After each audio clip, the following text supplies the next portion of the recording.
Hello and welcome to a new series of Realeconomy. I'm Naomi Lloyd. It's great to have you with us. I'm in Paris. We're here on the famous Champs-Élysées. It's starting to feel festive, but normally the cafes and their terraces would be open here. This second wave of lockdowns has devastated businesses across Europe, and it's led the European Commission to slash its economic growth forecast for next year. Coming up, Guillaume Desjardins is in the so-called Christmas city. Yes, I'm in Helsinki, where the Christmas market is closed this year. I've been talking to manufacturing bosses about the toll COVID has taken on their business. First, a quick overview of how the coronavirus pandemic has shaken up our economy this year. 2020 was a year of contrasts. The first half saw the deepest recession in EU history.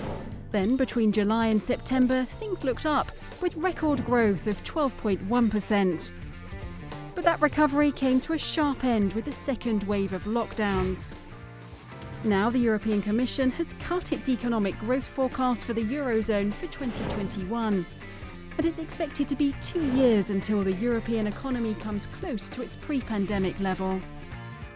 In response, the EU has agreed a landmark €750 billion recovery package known as Next Generation EU.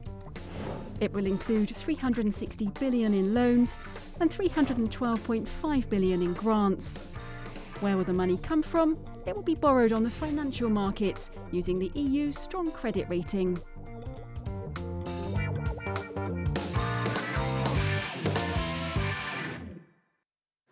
This summer saw a 95% drop in the number of tourists visiting Paris, leaving many of these booksellers, the ones that are still open, making just a few euros a day. Not all EU economies have been affected equally, but even those which have taken less of a hit, like Finland, which saw a contraction of minus 4.4% in Q2, compared to minus 17.8% for Spain, they're still vulnerable. Guillaume Desjardins hopped over to Helsinki to see how businesses there are doing. Here in Helsinki, despite being the busiest passenger port in the world with over 12 million people crossing the Gulf of Finland every year, the Finns have been able to keep the contagion rate somewhat at bay. This partly explains why the economic contraction is one of the mildest ones in the EU. Alongside, the Finnish government has unlocked a €15 billion package to support workers and businesses. But with their EU trade partners still hit by the crisis, will it be enough? Stalling demand from international partners and other EU members is affecting Finnish companies. Ship, one of the largest privately owned freight companies in Finland, has seen trade coming in and out of Finland drop this spring.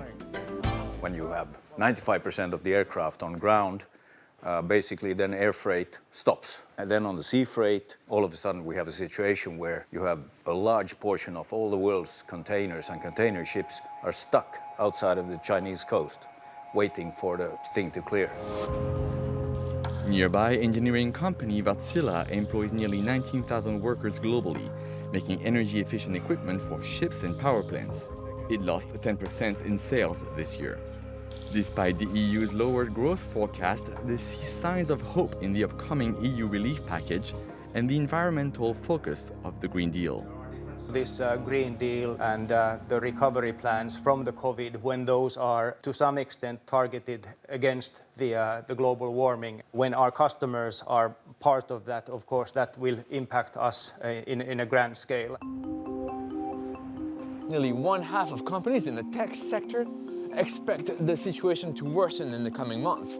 But worse, bankruptcy actually looms over nearly 1/5 of the service sector businesses. In Helsinki, also known as the Christmas city, the Christmas market is usually a highlight. But not this year. As the second wave of the pandemic hits, the country had to renounce a good share of their winter tourists.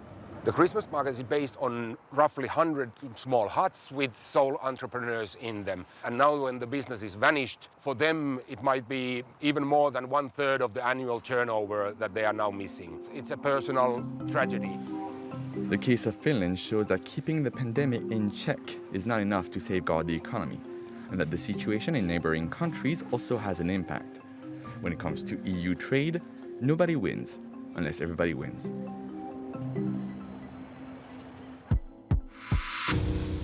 Christian Odendahl is the chief economist at think tank the Centre for European Reform. He's based in Berlin.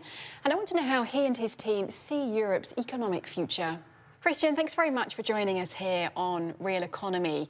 Now, the EU has downgraded its growth forecast for next year, but at the same time, we have this positive news of a vaccine. How hopeful are you when it comes to Europe's economic recovery? There will be a tough couple of months ahead because we have exactly that tension between the prospects of a vaccination, and once that is distributed, there will probably be some sort of post-corona catch-up boom. But until then, we still will struggle with this virus and with the lockdown measures that have been put in place. For our viewers, so many of them have lost jobs and businesses. They've been furloughed, relying on state aid. How soon will things get back to normal, or will it be normal again? So the first thing I would say is governments have the responsibility to support workers and companies, because this is a very, very special type of crisis. It is a crisis where governments are forced to put the economy in a sort of half coma to prevent the virus from spreading, and there's every reason for governments to support all those affected. I think that the prospect of a recovery and a potential post-corona boom should make people more optimistic and should encourage people to stay put and try to contain this virus for the next couple of months and hope for a strong recovery then. But we saw there in Guillaume's report that even in Finland, where the economy's taken less of a hit, bankruptcy looms over 1 in 5 service sector businesses. Not something to feel hugely optimistic about, is it? No, 1 in 5 is a very worrying prospect. This pandemic has forced people to try new things, and particularly in the digital and remote working sphere. So I think there are some businesses that will struggle even if the economy fully recovers, because people have changed their habits, they've changed their behavior, and in some parts for good. Now, the European Commission has agreed an historic €750 billion recovery package. How much do we need this right now? Oh, we absolutely need this. Southern Europe, particularly the tourism in Southern Europe, is hit very, very badly indeed.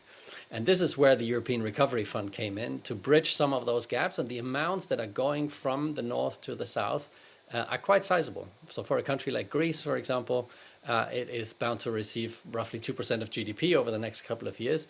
That's a very sizable transfer. Christian Odendahl from the Centre for European Reform, thank you very much for being with us. While there is reason for optimism, it's clear that Europe's economic recovery is going to take longer than initially expected. And although EU countries have been affected differently, we're all in the same boat. That's it from the Realeconomy team this week. We'll see you next time.